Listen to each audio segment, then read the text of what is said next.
Simulation complete. Subject: Serafina Vance. Survival time: 72 hours. Outcome: F rank, gruesome death. Synopsis: you worked up the courage to ask her out. She smiled and said yes. While you were lost in a state of bliss, she shattered your legs and dragged you into the basement of her family's mansion. In the endless darkness, surrounded by her twisted affection, you bled out, dying of blood loss and sheer terror. I jolted awake at my desk, my entire body drenched in a cold sweat. At the front of the room, the calculus teacher was still scratching equations onto the whiteboard, chalk dust drifting in the air. Outside the window, the sun was shining. But my eyes were glued to the girl sitting quietly in the first row. Her name was Serafina Vance, Sarah for short. She was, by unanimous consent, the goddess of Northgate High. Just then, as if she could feel my stare, she turned her head and gave me a smile. It was sweet, pure, angelic. A wave of absolute cold washed over me, an icy chill that shot from the base of my spine to the crown of my head. Because 10 minutes ago, inside the golden ticket cheat code in my head called the life simulator, I had just been dismembered by her own two hands. 1. My name is Ethan Hayes, and I'm a painfully average high school senior. If there was one bright spot in my otherwise unremarkable life, it was Serafina Vance. She was like a character straight out of an anime, the perfect female lead. Valedictorian, stunningly beautiful, and kind to everyone. She had a gentle, warm personality that made her seem approachable, even though she was completely out of everyone's league. She was the dream girl for every guy in school, myself included. I'd had a secret, hopeless crush on her for 3 years. Then this morning my life changed. A system called the life simulator had materialized in my mind. Its function was brutally simple. By spending mental energy, I could select a target and simulate a future involving them. In a moment of sheer adolescent impulse, my first thought was, I can use this to finally get with Sarah. I imagined simulating 100 perfect ways to ask her out, finding the one with the highest success rate, and then winning the girl of my dreams. It was the beginning of my epic life story. So, I poured nearly all of my mental energy into my very first simulation. It started beautifully. I chose a romantic sunset under the cherry blossom trees by the school's main entrance and presented her with the confession I'd rehearsed in my head 1,000 times. Sarah, I've liked you for a long time. Will you be my girlfriend? In the simulation, Sarah's cheeks turned a faint pink. She shyly nodded, the scene so perfect it looked like a painting. I was ecstatic, and then the painting was slashed to ribbons.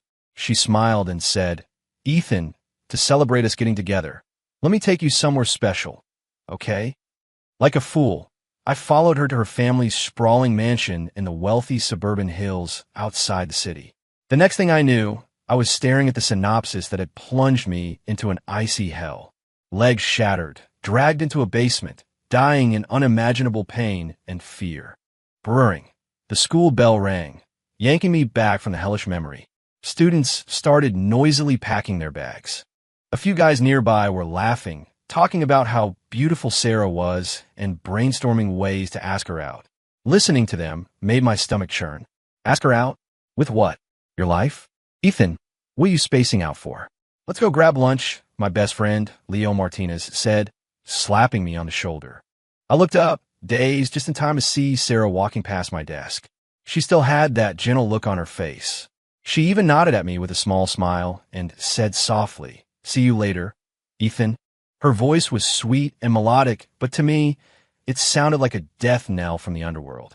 I managed a stiff nod, unable to force a single word out of my mouth. It wasn't until her silhouette vanished through the classroom door that I let out a long, shaky breath.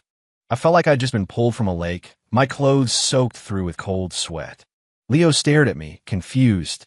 Dude, what's wrong with you? You look like you've seen a ghost. Are you sick or something? You're pale as hell. I forced a weak smile, unable to explain. Was I supposed to tell him that the flawless goddess of our school was actually a possessive monster who would break your legs and lock you in a dark room for confessing to her? He'd think I'd lost my mind. Nothing, maybe just low blood sugar, I lied. Well, all the more reason to hit the cafeteria. Let's go. Leo grabbed my arm and started pulling me toward the door. My mind was replaying the bloody scenes from the simulator. I didn't have the slightest appetite. Sitting in the noisy cafeteria, I stared at the pizza on my tray, my stomach twisting into knots. I couldn't accept it. Maybe I had just chosen the wrong approach in the simulation. Too direct. Girls don't like that, right? Yeah, that had to be it. I focused my thoughts, turning my attention back to the simulator in my head. After resting through lunch, some of my mental energy had returned, enough for another, less intensive simulation. Initiate New Life Simulation, NOT. This simulation will consume minimal mental energy, resulting in limited depth of prediction. I gritted my teeth and selected yes. Please choose simulation path. I took a deep breath. This time, I chose a completely different strategy. The supportive nice guy path. No grand confession. I would just be there for her, quietly and consistently. I'd win her over with kindness and thoughtful gestures, making her fall for me naturally. A slow burn. Water dripping on a stone. That had to be safe, right? Simulation starting. You begin executing the supportive nice guy plan. You bring Serafina breakfast every single day, rain or shine. At first, she politely declines, but you persist. After 2 weeks, she begins accepting it with a smile. You help her with homework, you save her notes when she's absent, and you're the first to bring her medicine and soup when she gets sick. Your kindness does not go unnoticed by your classmates. 1 month in, Serafina starts smiling at you genuinely. She occasionally asks for your help with schoolwork. Your relationship appears to be growing closer. Reading this, a flicker of hope ignited in my chest. It's working. This was the right way. But the very next line of text froze my smile in place. One afternoon, a girl from your chemistry class asked for your help with a problem. You two chat and laugh together.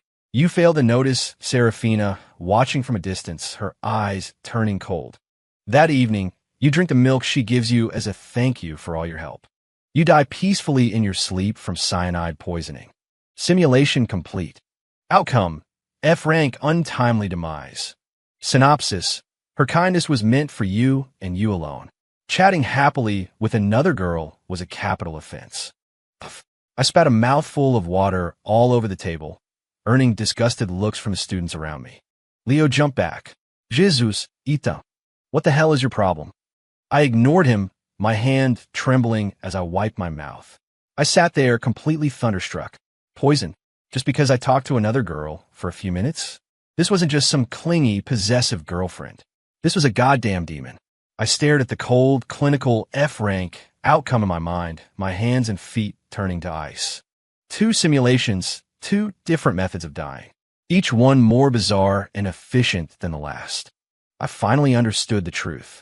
This wasn't some dating sim I could conquer. This was a survival horror game, and the girl I was trying to win over was the final boss, ready to kill me at a moment's notice. 2. The next few days were a blur of paranoia. I started actively avoiding Sarah. In class, I never turned to look at her again. When the bell rang, I was always the first one out the door. If I saw her down the hall, I'd immediately duck into the nearest classroom or bathroom, like a mouse hiding from a cat. My strange behavior was so obvious that even Leo noticed. Ethan, seriously, what is up with you lately? He asked, cornering me by my locker. You used to practically pray for a chance encounter with Queen Sarah. Now you act like she has the plague. What could I say? I just shook my head with a bitter smile. Dude, the SATs are coming up. I gotta focus. All this relationship drama, it's just getting in the way of my future at Harvard. Leo shot me a look that said, yeah, right, but thankfully he dropped it. I could hide for a while, but I couldn't hide forever. It happened during gym class that Thursday. We were playing basketball during free period. I was on the court with Leo when I noticed Sarah had appeared on the sidelines, holding a bottle of water. She just stood there, watching quietly. The afternoon sun caught her hair, making her glow like an angel. Instantly, every guy on the court was drawn to her. Their testosterone levels spiked, and they all started playing harder, faster, each one hoping to catch her eye. Everyone except me. I felt like a gazelle that had just been spotted by a lioness. My movements became stiff and clumsy. I fumbled passes. My shots were all air balls. Ethan, are you even trying? Leo complained. I wiped the sweat from my brow, desperate for this torture to end. During a timeout, I made an excuse about needing the restroom and made a break for it. I was almost at the school building when a soft voice called out from behind me. Ethan. My entire body froze. It was Sarah. I turned around slowly, forcing a smile that felt more like a grimace. Eh, Sarah, what's up? She walked up to me and held out the bottle of water. It was a fancy brand, still cool to the touch. I saw you were sweating a lot. Here, have some water. Her eyes were sparkling, her smile as sweet as ever. To anyone else, this was a dream come true. The school goddess showing concern for a regular guy. It was an honor. But in my eyes, that bottle of water was no different from the glass of cyanide-laced milk in the simulation. I took an involuntary step back, holding up my hands. Oh, no thanks. I'm not thirsty, but thanks. Sarah's smile faltered for a fraction of a second. She tilted her head, her long eyelashes fluttering like a butterfly's wings. Her eyes filled with a look of innocent confusion. Why not? Did I do something wrong? She bit her lower lip, looking like she was on the verge of tears. It was a look that could break any man's heart. I felt the temperature around me drop. I knew this look all too well. Based on my 2 disastrous simulations, when she made that face, it was a 5-alarm fire. The danger meter was screaming into the red. My brain kicked into overdrive, scrambling for a safe way out of this. Refusing her would piss her off. Accepting the water, well, who knew what was in it? What could I do? Just then, an arrogant voice cut in. Well, if it isn't Queen Sarah, since when do you slum it with losers like this? I turned to see Braden King, the resident rich kid in our class. His family owned half the city, and he acted like it. He was also Sarah's most persistent and obnoxious suitor. Braden shot me a contemptuous look before plastering on what he probably thought was a charming smile for Sarah. Sarah, don't waste your time with this nobody. I got you the new electrolyte-infused sports drink. Imported. He held out a sleek, fancy-looking bottle like it was a holy relic. I felt a wave of relief wash over me. A savior had arrived. As much as I couldn't stand Braden, in that moment, I wanted to give him a medal for being the world's best human shield. But Sarah's next move plunged me right back into the abyss. She didn't even glance at Braden. Her eyes remained locked on me, her voice laced with a strange insistence. Ethan, I bought this water specifically for you. She emphasized the word specifically. The air grew thick and heavy. Braden's face turned a deep, blotchy red. To be publicly ignored by the girl he was chasing, while she offered a gift to his rival, it was a bigger slap in the face than if she had actually hit him. Hayes, who the hell do you think you are? Braden exploded, pointing a finger at my face. She's offering you a drink, you ungrateful prick. Stop playing hard to get. I was screaming internally. Dude, this isn't me playing hard to get. This is me trying to stay alive. As the situation escalated, a crazy, desperate idea sparked in my mind. It was a total Hail Mary. I looked at Sarah with an expression of sincere regret. Sarah, thank you so much, really. But I'm allergic to plastic bottles. If I touch them, I break out in this horrible rash, so. Even in my own ears, the excuse sounded completely insane. But it was all I had. Braden burst out laughing. Ha ha, allergic to plastic? Hayes, are you from another planet? That's the dumbest lie I've ever heard. Sarah just stared at me, her expression unreadable, a flicker of something analytical in her eyes. I dug in deeper, doubling down on the lie. It's true, a weird medical condition I've had since I was a kid.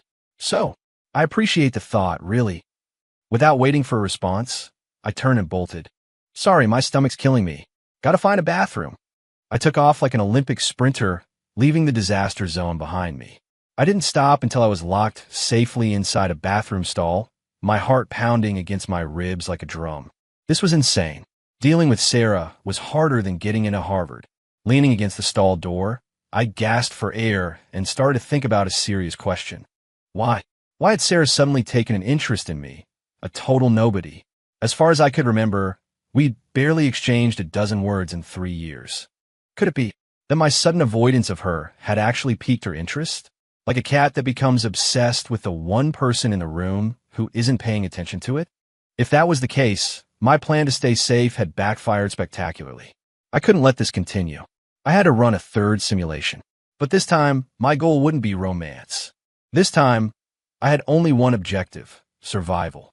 I needed to simulate how to stay alive while navigating Sarah's increasingly aggressive affection. 3. It took 2 agonizing days for my mental energy to recover enough for another deep simulation. During that time, Sarah didn't approach me directly, but the feeling of being watched never went away. It was a constant prickling sensation on the back of my neck. In the crowded hallways, in the cafeteria, from a distant corner of the classroom, I could feel a pair of eyes fixed on me. I knew they were hers. This only strengthened my resolve. I had to get ahead of this. I had to find a safe path forward in the simulator. Friday night, I locked my bedroom door, took a deep breath, and launched the system. Initiate New Life Simulation. NOT. This simulation will consume significant mental energy, allowing for a deep dive analysis with greater detail. Yes, please choose Simulation Path. This time, I didn't choose a specific course of action. I created a scenario. Scenario. Serafina has developed a strong interest in me and is attempting to get closer. My objective: maintain a safe distance without provoking her and survive the last 6 months of high school. Simulation starting. A screen of light materialized in my mind, lines of text scrolling rapidly. Your deliberate attempts to distance yourself from Serafina have successfully triggered her predatory instincts. She begins to orchestrate frequent, accidental encounters with you. In the hallway, she bumps into you, dropping her books everywhere, then asks for your help in a soft, helpless voice. In the cafeteria, she accidentally spills her tray on you, then insists on cleaning the stain herself with an apologetic look. In the library, she always manages to find the seat directly across from you, watching you study with a look of pure admiration. The scenes described made my skin crawl. These were the exact situations I had been desperately trying to avoid. You choose the cold shoulder approach. You respond to her advances politely but distantly. You believe this will make her lose interest and back off. You are wrong. Your indifference to her is a form of playing hard to get, a unique and captivating challenge. Her interest in you intensifies. My heart sank. So, the cold shoulder approach was a failure. What about the opposite? As if hearing my thoughts, the simulator presented a new branch. Alternative path. Warm response. You begin to actively reciprocate Serafina's advances. You joke with her, laugh with her, and even ask her to study with you. Serafina is overjoyed. Your relationship deepens quickly, and to outsiders, you look like you're on the verge of becoming a couple. However, you soon discover that her need for control is beyond anything you could have imagined. She goes through your phone, demanding to know about every girl in your contacts. She slowly erodes any personal space you have, inserting herself into every aspect of your life. You begin to feel suffocated. One day, you go to a gaming cafe with Leo without telling her. The next day, Leo accidentally falls down a flight of stairs at school, breaking his leg. Serafina holds your arm, her voice as innocent as an angel's. Ethan, you should stay away from people like that, okay? They're a bad influence. You only need me. You look at her flawless, pure face and feel a primal fear grip you. You try to break up with her. That night, while your parents are out of town on a business trip, Serafina breaks into your house. You are found dead in your bed. The cause of death is a gas leak. The police rule it a tragic accident. Simulation complete. Outcome F rank. Social death followed by actual death. Synopsis. You thought you were dating her. No, you were applying to become her exclusive property. A collectible that tries to escape has only one fate: destruction. I exited the simulation, my body limp, feeling as if I just run a marathon. The mental exhaustion was 1,000 times worse than any physical fatigue. Ignoring her didn't work. Engaging with her got me killed even faster. This was a no-win scenario, a dead end. No matter which path I chose, the final destination was always death. I refused to accept this. Was I just supposed to wait for the real Sarah to make her move? No, absolutely not. If the conventional paths were all blocked, I had to try something unconventional. Forcing myself to rally, I prepared for a fourth simulation. My mental energy was already at rock bottom. Another deep dive might knock me unconscious. I didn't care. Simulation path. Become the school's biggest badass. Use brute force and intimidation to make Serafina fear me and stay away. It was the only thing I could think of. If reason and kindness were useless, maybe raw, primitive aggression would work. I would show her that I wasn't some shy, timid kid. I was a rock that would break her teeth if she tried to bite. Simulation starting. You begin to radically change your image. You skip class, get into fights, and talk back to teachers. You cultivate a reputation as the school's most feared delinquent. You deliberately showcase your most aggressive and brutish side whenever Serafina is around. You believe this will disgust her and make her avoid you. You're wrong again. Your fall from grace and rebellion, in her eyes, possess a kind of tragic, broken beauty. She believes you are acting out like this solely to get her attention. Far from being repulsed, she now feels that a man like you is in even greater need of her salvation. One day after school, Braden King and his cronies corner you in an alley. Just as a fight is about to break out, Serafina appears. She gives Braden a single, cold glance. He and his friends turn pale, as if they've seen a ghost, and practically trip over themselves to get away. You are stunned, unable to understand why Braden, of all people, would be so terrified of her.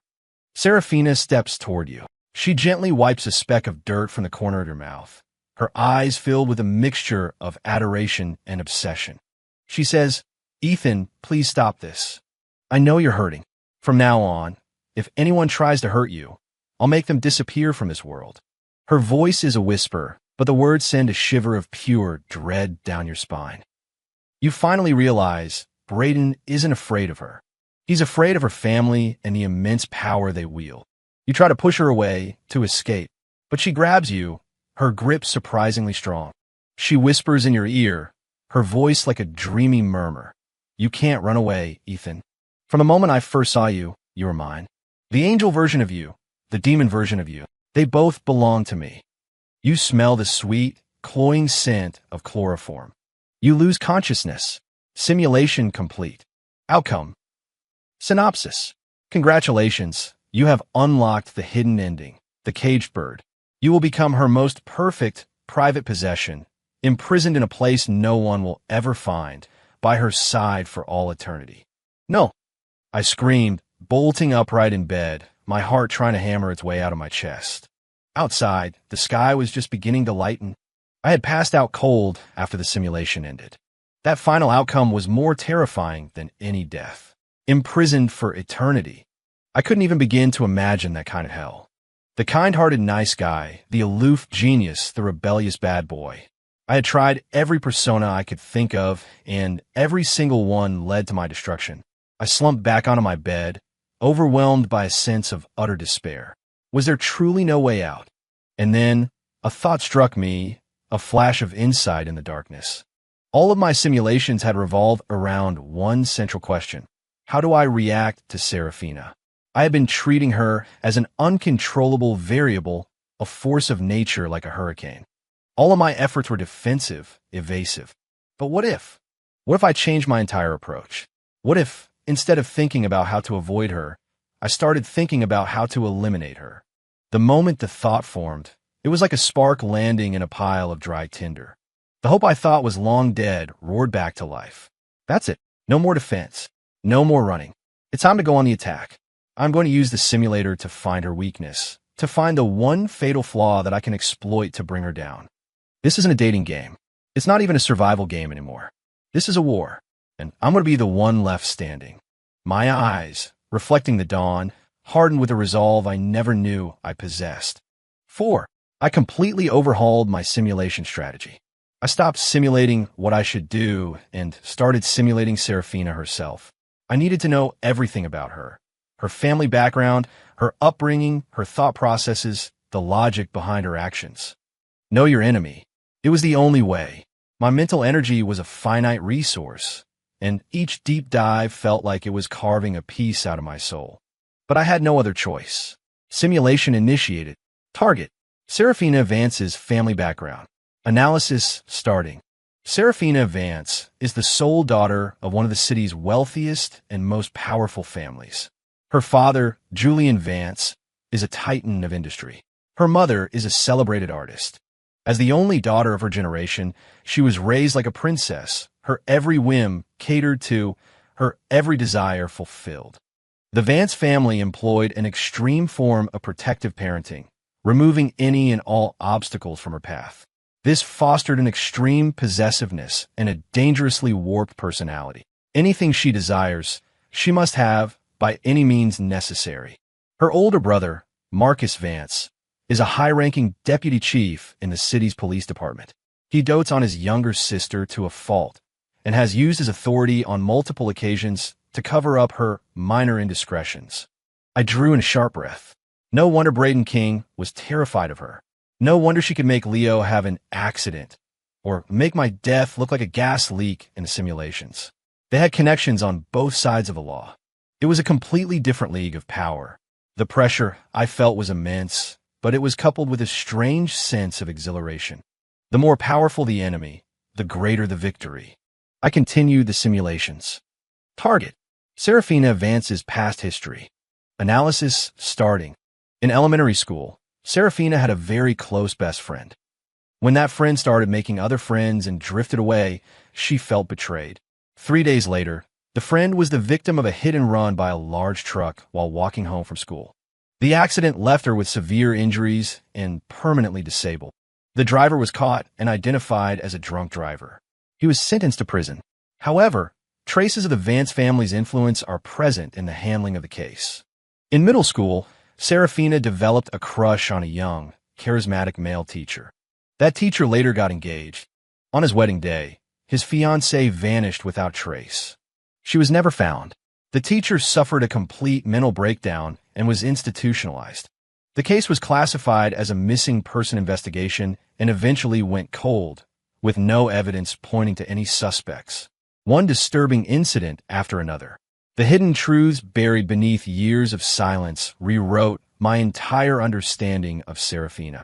She wasn't just some possessive girl from a romance novel. She was a monster, a demon wearing the skin of an angel. Her so-called love wasn't about possession. It was about annihilation. She would destroy anything she couldn't have and destroy anyone who tried to take her property away from her. And I was her newest target. I was running out of time.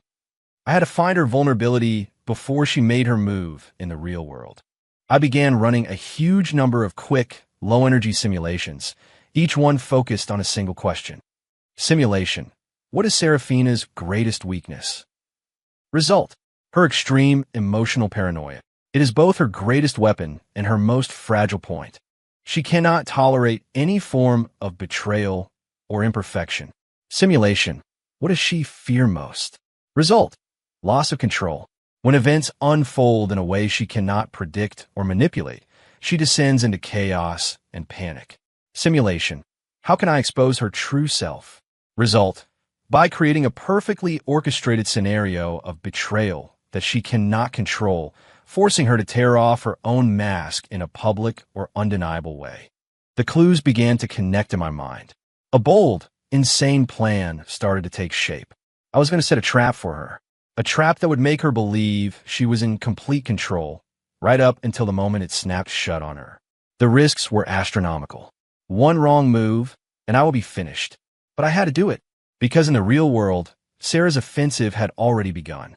She started leaving expensive gifts in my locker, limited edition sneakers, the newest iPhone, all under the guise of various casual excuses.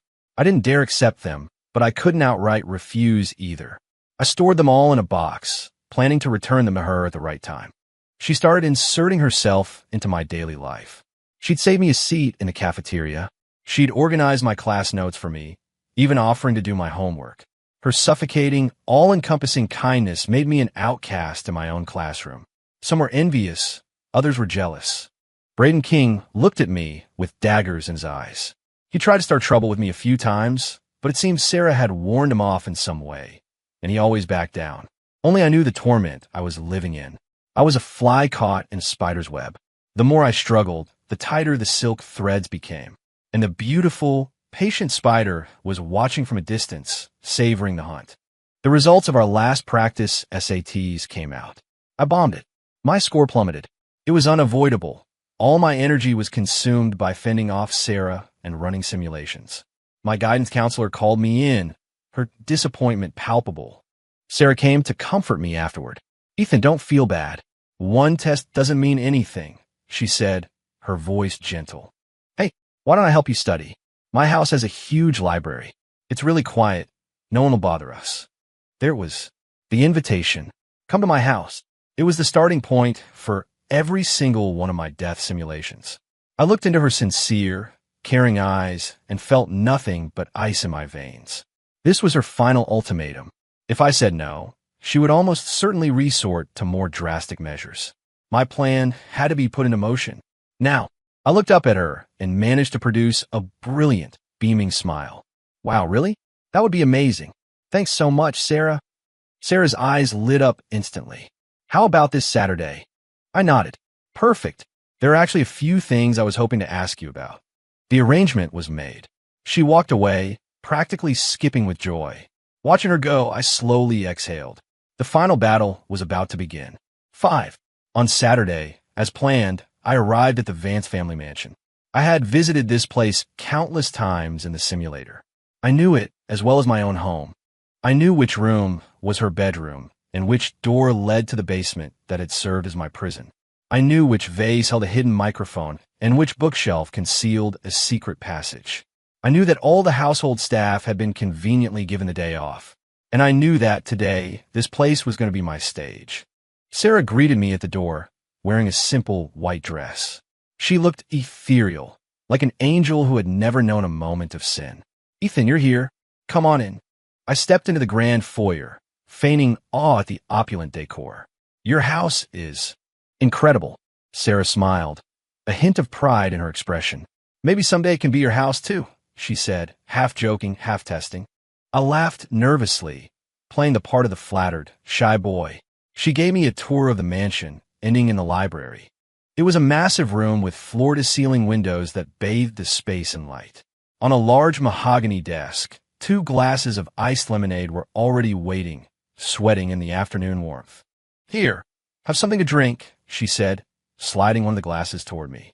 I looked at the glass, my eye twitching.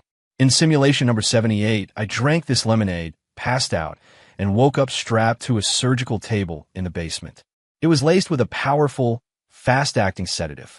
I picked up the glass, but didn't drink from it. Instead, I set it back down. Sera? Before we get started, would it be okay if I used your restroom? I asked, trying to sound slightly embarrassed. Of course. It's just down the hall, first door on the left, she said, pointing, not a trace of suspicion in her eyes. I nodded and left the library. I didn't go to the restroom. Following the layout for my simulations, I made my way to the villa security room. The Vance family had a state-of-the-art system, but for someone who had hacked it hundreds of times in his mind, it was child's play. I entered the override code and disabled all cameras and audio recording devices in the library and the surrounding hallway. Then, I took a micro recorder from my pocket and switched it on. This was step 1 of my plan: eliminate her surveillance and establish my own. With that done, I made a quick trip to the actual restroom before heading back to the library. Sarah was sitting at the desk, peacefully flipping through a textbook. She looked up when I entered and gestured to the untouched lemonade. Not a fan of lemonade? I smiled, picking up the glass and swirling the contents. It's not that I don't like it, I said. It's that I don't dare drink it. For the first time, Sarah's serene expression cracked. What? What's that supposed to mean? I ignored her question and asked one of my own. Did you know that this particular sedative isn't available over the counter? You can only get it through very specific channels. And while it's colorless and tasteless when dissolved in water, it happens to glow a faint blue under ultraviolet light. As I spoke, I pulled a small pen-size UV light from my backpack, the kind used to check for counterfeit bills. I clicked it on and shone the purple beam on the glass. The lemonade instantly took on an eerie, pale blue luminescence. The color finally drained from Serafina's face. It was the look of someone whose perfect disguise had just been ripped away, replaced by shock and a flicker of excitement. How did you know? Her voice was different now, no longer sweet and melodic, but raspy and cold. I continued my performance, carefully placing the active recorder under a large, open book on the desk. I also know that your basement is set up like an operating room. It's full of all sorts of tools. I know that in middle school, you had a teacher you admired, and his fiancée mysteriously disappeared on their wedding day. And I know that in elementary school, You had a friend who accidentally had her life ruined after she started hanging out with other people. With every sentence, Sarah's face grew paler. By the time I finished, her angelic features were gone, replaced by a chilling, predatory fury. The rage of a creature whose darkest secrets have been dragged into the light. "Who are you? Who the hell are you?" she hissed, her eyes locked on me like a cornered animal. This was it, the final reveal. I looked her straight in the eye and delivered the final blow. "I'm the one person you will never, ever control." That sentence was the key. It unlocked the deepest, most psychotic part of her. Control. She started to laugh, a hysterical, unhinged sound. "Ethan, are you really that arrogant?" She shot up from her chair, sweeping everything off the desk in a single, violent motion. "You think knowing a few things means you can escape from me? You are so naive. I'm telling you right now, from the moment I decided I wanted you, everything about you became mine. Your past, your present, and your future. You walked through that door today, and you are never, ever walking out." She was screaming now, all pretense of sanity gone. And every single word was being captured by the tiny recording device on the desk. Step 2 complete. Provoke the target into a full confession. Faced with a completely unhinged Serafina, I displayed the perfect amount of terror. I stumbled backward, my face a mask of horror. You're insane." My fear seemed to fuel her, satisfying her need for control. The madness in her eyes intensified as she stalked toward me. "Yes, I'm insane. And you're the one who made me this way," she shrieked. "I did everything for you. Why did you avoid me? Why did you reject me? Why did you dig into my past? You betrayed me, Ethan." With a final, piercing scream, she lunged at me. In the simulations, she had tackled me like this dozens of times. I knew what came next. She would use the taser hidden up her sleeve to incapacitate me, then drag me to the basement like a sack of garbage. But today was different. The moment before she made contact, I sidestepped, perfectly evading her attack. At the same time, I stuck out my foot. Sarah, propelled by her own momentum and tripped by my leg, lost her balance completely and went sprawling onto the hardwood floor. She looked up at me, her face a mixture of shock and disbelief. In her world, I was a weak, nerdy bookworm. How could I possibly have dodged her? I calmly walked back to the desk and picked up the glass of drugged lemonade. "You seem disappointed I didn't drink this." I crouched down beside her, grabbed her chin with one hand, and forced her mouth open. In another life, another simulation, she had done this to me with a vial of poison. Today, I was returning the favor. MMPH. MMPH. Sarah began to struggle violently, a genuine, primal fear finally appearing in her eyes. She was scared. For the first time in her life, things were not going according to her plan. I tilted the glass and poured every last drop of the drugged lemonade down her throat.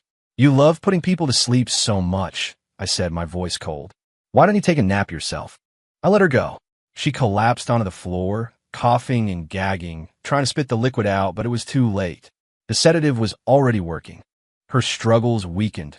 Her eyes lost their focus, and within moments, she was completely unconscious.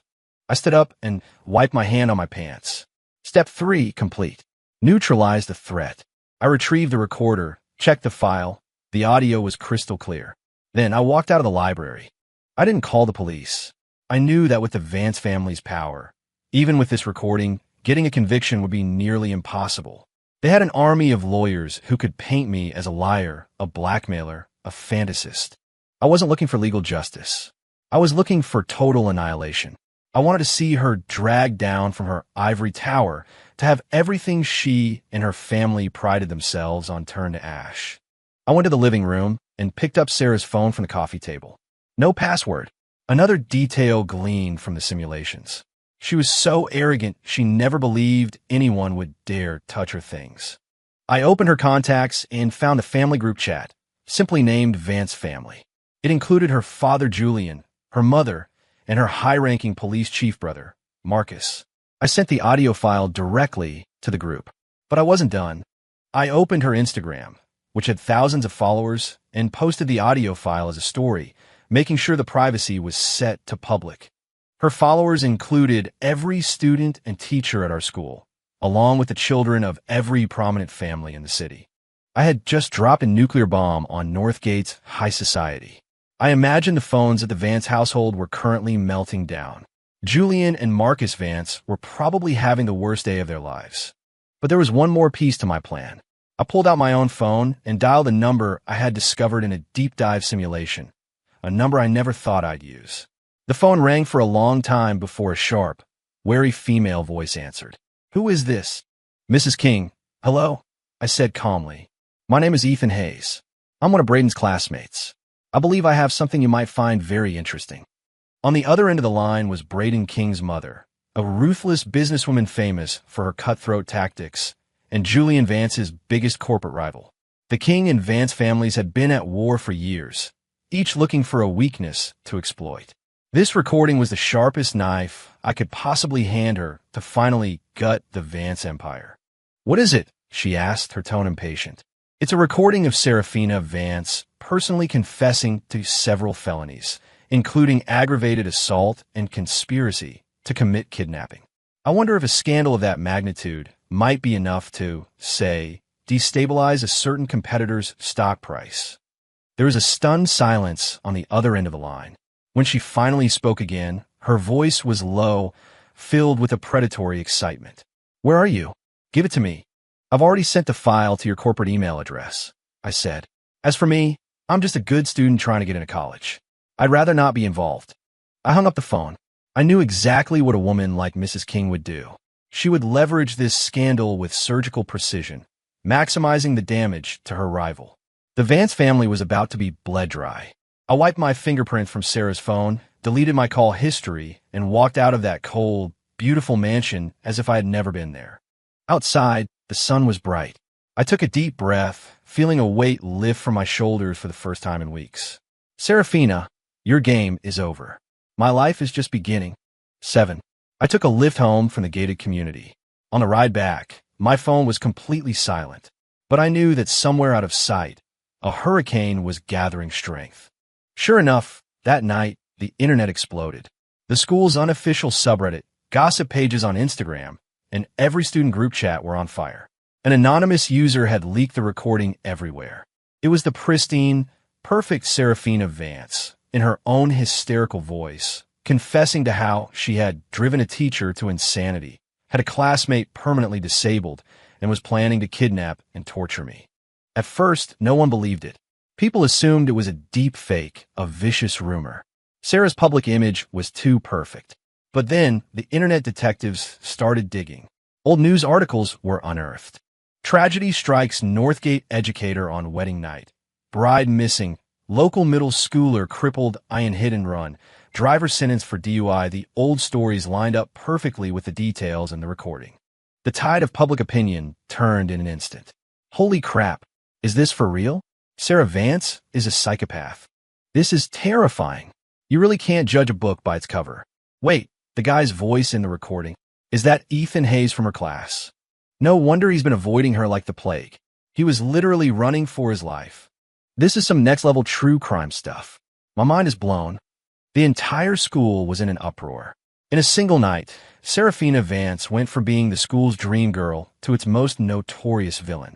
And I, the quiet nobody, was suddenly at the center of the storm. I knew this was just the beginning. The real war was being fought by the Vance family. The next day was Sunday. I stayed home studying. At 3 p.m., my doorbell rang.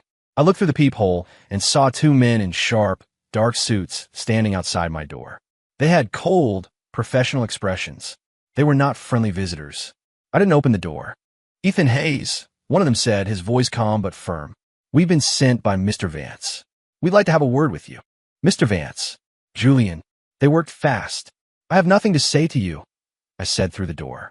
"If you don't leave, I'm calling the police." "Don't make this difficult, son," the other man said, his tone hardening. "You have no idea the kind of trouble you're in." I let out a cold laugh. "Trouble? I think the Vance family is the one in trouble. I heard Vance Industries stock took a nosedive the minute the market opened this morning. And King Corp was right there to snap it all up, wasn't it?" The men outside fell silent. They clearly hadn't expected a high school kid to be following the stock market. What do you want?" one of them finally asked. "I don't want anything," I said, my voice turning to steel. I want to be left alone to study for my SATs and go to college. You'd be wise not to bother me again, because that recording isn't the only thing I have. If you push me, we can all go down together. See who has more to lose. It was a bluff. I had nothing else. But I was betting that in their current state of panic, they wouldn't dare call it. There was another long silence. Finally, I heard their footsteps receding. I leaned against the door and let out a breath I didn't realize I was holding. I had survived the first wave, but it was far from over. On Monday, I went back to school. The moment I walked through the gates, I could feel hundreds of eyes on me. Looks of pity, awe, curiosity, and even some morbid delight. Serafina wasn't there. The official story was that she had suffered a mental breakdown and was on indefinite medical leave to receive treatment. A perfect, clean excuse. Braden King wasn't there either. I guess his mother had him on lockdown, keeping him far away from the mess. In class, Leo rushed over to my desk, his face a mixture of terror and admiration. "Ethan, you're a legend. A freaking god," he whispered frantically. "Man, you're so lucky to be alive. My dad was talking about it last night. The Vance family is totally screwed. It's not just their company. Marcus Vance, the brother, got a visit from Internal Affairs." I nodded. It was all going according to plan. A woman like Mrs. King doesn't do things by halves. "But you gotta be careful, man," Leo warned. "Even a wounded animal is dangerous. They're not going to just let this go." I know. Of course I knew. After school, as I was walking out, a black Mercedes sedan pulled up in front of me. The tinted window rolled down, revealing the haggard but still elegant face of Serafina's mother. "Ethan, get in the car. We need to talk." Her voice was laced with exhaustion and poorly concealed hatred. I shook my head. "Mrs. Vance, I don't think we have anything to talk about." "You will talk to me," she snapped, her voice rising to a shrill pitch. "You destroyed my daughter. You destroyed my family. How much money do you want? Just name your price. $1 million? $5 million. In her world, every problem had a price tag. I looked at her, and for a moment I just felt pity. It was this exact mentality that had created a monster like Serafina. "You've got it all wrong, Mrs. Vance," I said calmly. "I don't want your money. I destroyed her because she was trying to destroy me. It's called self-defense."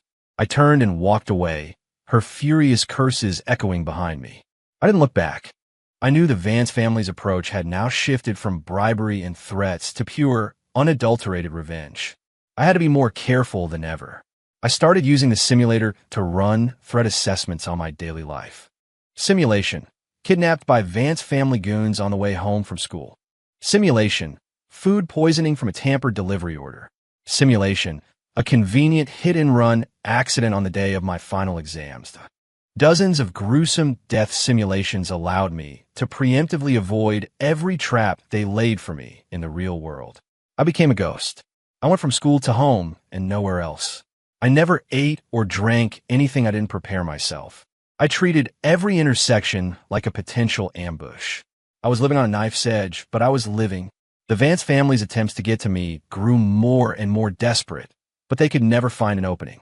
Meanwhile, their empire, under constant assault from King Corp and buried by public scandal, was beginning to crumble. Finally, the day of the SATs arrived. I walked into the testing center, my mind completely calm. After everything I had been through, a standardized test felt like a vacation. When I walked out after the last section, the bright sun made me squint, but I felt an incredible sense of release. It was all over. My high school life had ended in a way I could never have possibly imagined. 8. The test results were posted online a few weeks later. I got a 1580. It was a score I could have only dreamed of before. While not quite at Sarah's genius level, it was more than enough to get me into any Ivy League school I wanted. With her out of my life, I could finally focus completely on my studies. Leo did well too, and we made plans for a celebratory road trip before college started. Just as I was starting to imagine my new life, I got a message from the last person I ever expected to hear from. It was Braden King. A message popped up on my phone. "Ethan, got a minute? We need to meet." I was surprised. After all this, he wanted to see me? I replied, "Whatever it is, you can just say it here." "No, in person. It's about Sarah." Reading her name sent a jolt through me. I hesitated, then agreed. We met at a quiet coffee shop. I picked a table by the window where I could see everything around me. Braden showed up a few minutes later. He looked different, worn out. The arrogant, swaggering attitude was gone. He sat down and was quiet for a long time before he finally spoke. I came here to apologize. I raised an eyebrow, but said nothing, waiting for him to continue. Back then, I was a blind idiot. I treated you like an enemy because of a girl. I had no idea you were literally fighting for your life against a psycho. I was just a stupid jock. His voice was full of a genuine, weary regret. Is that all you came to say? I asked. No. Braden shook his head, his expression turning serious. I came to warn you. He leaned forward. Serafina. She's gone. My blood ran cold. Gone? What do you mean? I thought she was in a psychiatric hospital. That was just a story the family told the public to save face, Braden said with a bitter laugh. She was under house arrest, basically, but 2 nights ago she escaped. Disappeared. The Vances are using every last resource they have to find her, but she's completely vanished. My heart sank into my stomach. A psychopath, who hated me more than anyone on earth, was now free and somewhere in the shadows. That was a threat more terrifying than any I'd faced before. Why would she run? Braden looked at me, his eyes filled with a strange pity. Why do you think? The Vance family is finished. You're the only thing she has left to obsess over. She's coming for revenge. He stood up, grabbing his jacket. My mom is sending me to study abroad until this blows over. But before I left, I had to tell you. Be careful, Ethan. That girl isn't human anymore. She's a monster. He walked out, leaving me alone at the table, a chill seeping into my bones. I immediately activated the simulator. Simulation initiated. Objective: locate the missing Serafina Vance and assess the threat level. Analysis starting. Warning: severe mental energy consumption. The screen of light in my mind flickered violently. The sheer volume of data being processed sent a spike of pain through my skull. Serafina has used the Vance family's remaining black market connections to create a new identity. She has not left the country. She is hiding in this city. She has acquired a significant quantity of chemicals and weapons. She is currently planning a final, devastating act of revenge against you. Simulation projection. In 1 week, your college acceptance letter will be delivered. As you go to retrieve it from the community mailbox, Serafina, disguised as a delivery driver, will incapacitate you with a high-voltage taser. You will be taken to an abandoned chemical plant. She will not kill you. Instead, she will inject you with a custom-developed neurotoxin. You will not die, but your central nervous system will be permanently destroyed. You will become a quadriplegic, unable to move or speak, but with your mind fully intact, a living doll. She will care for you, feed you, clean you, and talk to you every day, treating you as her most perfect, permanent possession. You will live out the rest of your natural life in a state of unending, conscious torment. Simulation complete. Outcome: S rank, a fate worse than death. Synopsis: death is not the end. Sometimes, living is the real hell. Ugh. I stumbled into the coffee shop's restroom and retched into the sink, my body trembling. That outcome, it was 1,000 times more horrifying than any of the death simulations. To be a prisoner in your own body, a toy for that monster. I splashed cold water on my face, forcing myself to calm down. I couldn't panic. I still had the simulator. I knew her plan. That meant I could counter it. No more waiting. No more hiding. This time, I would hunt her down. Before she could make her move, I was going to find her and end this nightmare for good. 9. Back in my room, I prepared for one final, all-or-nothing move. I needed more intel. I focused all of my remaining will, pushing every last drop of my mental energy into the simulator. Initiating extreme, deep dive simulation. Objective: pinpoint Serafina Vance's exact location and detailed plan of action. Warning: this simulation will cause critical mental energy depletion and may result in permanent psychological damage to the user. Proceed. Proceed, I commanded through gritted teeth. An unimaginable pain erupted in my brain, like 1,000 needles twisting into my nerves. My vision went black, and I almost passed out, but I clung to consciousness. This was my only shot. The text in my mind scrolled at an impossible speed, a waterfall of information pouring directly into my brain. Serafina's hideout. south side of the city. The abandoned Sterling chemical plant, warehouse #3. Cover identity, a transient artist named Lily Price. Action plan. She will hack into the FedEx delivery network to track your acceptance letter. On July 25th, at approximately 10 a.m., she will intercept the delivery driver, steal his uniform, and ambush you at your community mailbox. Equipment. 1 modified high-voltage taser. 1 syringe of custom neurotoxin. 1 untraceable cargo van. Allies, none. The Vance family is broken. She is operating alone. The information burned itself into my memory. I could see the warehouse in perfect detail. The cobwebs in the corners, the chemical stains on the floor, and her face twisted by hatred and obsession. The simulation ended. I collapsed in my chair, utterly drained, my soul feeling scoured and raw. It took me a full day to recover even a fraction of my strength. But I knew time was running out. Today was July 23 RD. I had less than 48 hours until her planned attack. I didn't call the police. The reasons were the same as before. I had no proof. If they raided the warehouse, all they would find was an artist named Lily Price. The weapons and chemicals would be hidden somewhere they'd never find. I had to get the proof myself. I had to go there. It was walking directly into the lion's den. But I had the ultimate ace up my sleeve. Before I left, I ran one last series of crucial simulations. Simulation. I will infiltrate warehouse number 3 at the Sterling chemical plant, find evidence of Serafina's plan, and neutralize her. Simulation starting.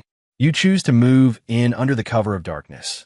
You successfully bypass the perimeter security cameras and enter warehouse #3. The warehouse is pitch black and smells of corrosive chemicals. You turn on your phone's flashlight. The light startles Serafina, who is resting on the second floor catwalk. Moving with absolute silence, she descends the stairs behind you. As you are examining a metal locker, she stabs you from behind, piercing your heart with a long knife. Simulation complete. Outcome. F rank. I took a deep breath and tried again. Simulation starting. You choose to move in under the cover of darkness. This time, you use military-grade night vision goggles instead of a flashlight. You discover the taser and the syringe of neurotoxin hidden inside the locker. As you raise your phone to take a picture, your foot steps on a shard of broken glass, making a faint crunching sound. Instantly alerted, Serafina throws the main breaker switch on the second floor, cutting all power to the building, including the backup system. Your goggles go dead. In the absolute darkness, she has the home field advantage. She brains you from behind with a steel pipe. Simulation complete. Outcome. F rank. It was no use. I ran the simulation a dozen more times, and each time I died in a new and horrible way.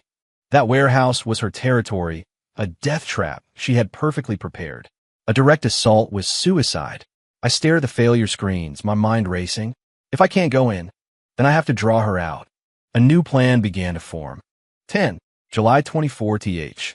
Late at night, I didn't go to the chemical plant. Instead, I went to the 24-hour convenience store across the street from my apartment complex. I bought a cup of instant noodles and sat at the window seat, my eyes fixed on the entrance to my building. According to the simulation, to ensure her plan was perfect, Sarah would conduct a final reconnaissance of the target site the night before the attack. She would scout the area, check camera angles, and map out her escape routes. I was waiting for her to show up. The minutes ticked by. My noodles went cold. Just as I was about to give up, a figure emerged from the shadows. She wore a black baseball cap pulled down low and a baggy hoodie, her face obscured by a medical mask. If the simulator hadn't given me a perfect profile, I would never have recognized the once immaculate Serafina Vance in this grungy, disguised person. She was here. She moved like a ghost, pacing around the entrance to my complex, studying every detail with a chilling intensity. I remained perfectly still, watching her. When she finished her survey and started to walk away, I slipped out of the store and began to follow. I kept a safe distance, using cars and storefronts for cover. My movements were fluid and precise, rehearsed countless times in my mind. As expected, she headed south, but she didn't go straight back to the plant. Instead, she ducked into a run-down neighborhood, weaving through a labyrinth of alleys before entering a dilapidated apartment building. A second hideout? The simulator hadn't shown me this. It seemed even an extreme deep dive couldn't predict every variable. I stayed put, waiting across the street. About 30 minutes later, she emerged and hailed cab. I memorized the license plate and immediately flagged down the next one. Follow that taxi, I told the driver. The cab ride ended exactly where I expected, the main gate of the abandoned Sterling chemical plant. Sarah got out, scanned the area one last time, and then melted back into the industrial shadows. I had the driver drop me off half a mile away. I now had 100% confirmation. That plant was her nest. I pulled out my phone and dialed 911. Hello, I'd like to report a crime, I said, my voice steady. I think there's an illegal chemical deal happening at the old Sterling chemical plant on the south side. I just saw some suspicious people carrying hazardous materials inside. I didn't mention Serafina. I didn't mention myself. I was just a concerned citizen reporting a vague but alarming tip. I knew that any report involving hazardous chemicals would be taken very seriously and trigger a high-priority response. The dispatcher's tone immediately sharpened as she took down the details. After I hung up, I found a concealed spot on a nearby hill that gave me a clear view of the plant. Less than 20 minutes later, several police cruisers arrived without sirens, parking discreetly on the perimeter. They were clearly setting up for a surprise raid. They sealed off the exits, and then a tactical team moved in. My heart was pounding in my chest. This was it, the final move. Inside that warehouse, Sarah would have no idea what was happening until it was too late. All of her illegal equipment, the taser, the neurotoxin, the unregistered chemicals for her traps, would be found. Her fake identity as Lily Price would crumble under the slightest scrutiny. She was trapped.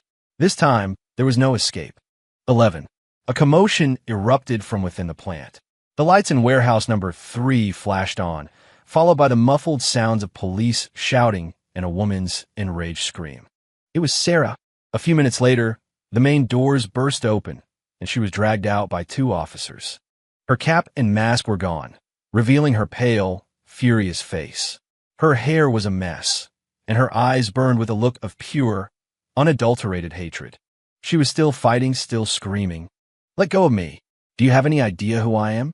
My father is Julian Vance. But the Vance name was no longer a shield. It was an anchor, dragging the last remnants of their legacy down into the abyss. The officers ignored her protests and forced her into the back of a squad car. Shortly after, a hazmat team emerged from the warehouse, carrying several sealed containers marked with biohazard symbols. They had her, and they had the evidence. The police cars sped away, their sirens finally wailing in the night, carrying away the last and most terrifying ghost of my high school years. I stayed on that hill, watching until the flashing lights disappeared into the distance. I let out a long, slow breath, a profound exhaustion washing over me. I made my way down the hill and started the long walk home. The moon cast a long shadow behind me. I checked my phone. July 25th, 1:00 a.m. In a few hours, my college acceptance letter would be delivered safely by a real FedEx driver. I would open it in the sunlight and begin a new life, free from fear and shadows. The life simulator in my mind became quiet. A final line of text appeared, glowing softly. Final simulation complete. Outcome, S+ rebirth. Synopsis, you have conquered the abyss, and in doing so, you have conquered yourself. From this day forward, your life is your own to write. No more simulations needed. The screen of light dissolved into tiny motes of starlight and faded away, disappearing from my consciousness forever. Its mission was complete. It was gone. I smiled up at the night sky and whispered, "Thank you." 12 months later, I started my freshman year at a top university in Boston. The case of Serafina Vance had become a media sensation. The investigation uncovered her connections to multiple cold cases, and with the relentless pressure from the King family, the Vance empire collapsed entirely. Julian and Marcus Vance were both sentenced to prison for a slew of charges, including obstruction of justice, accessory to multiple felonies, and abuse of power. As for Serafina, A court-appointed psychiatrist found her legally sane and fully responsible for her actions. With multiple charges against her, she was sentenced to life in prison without the possibility of parole. She would spend the rest of her twisted, miserable life behind bars. I followed the story in the news, but it felt like it was about someone else in another world far away from mine.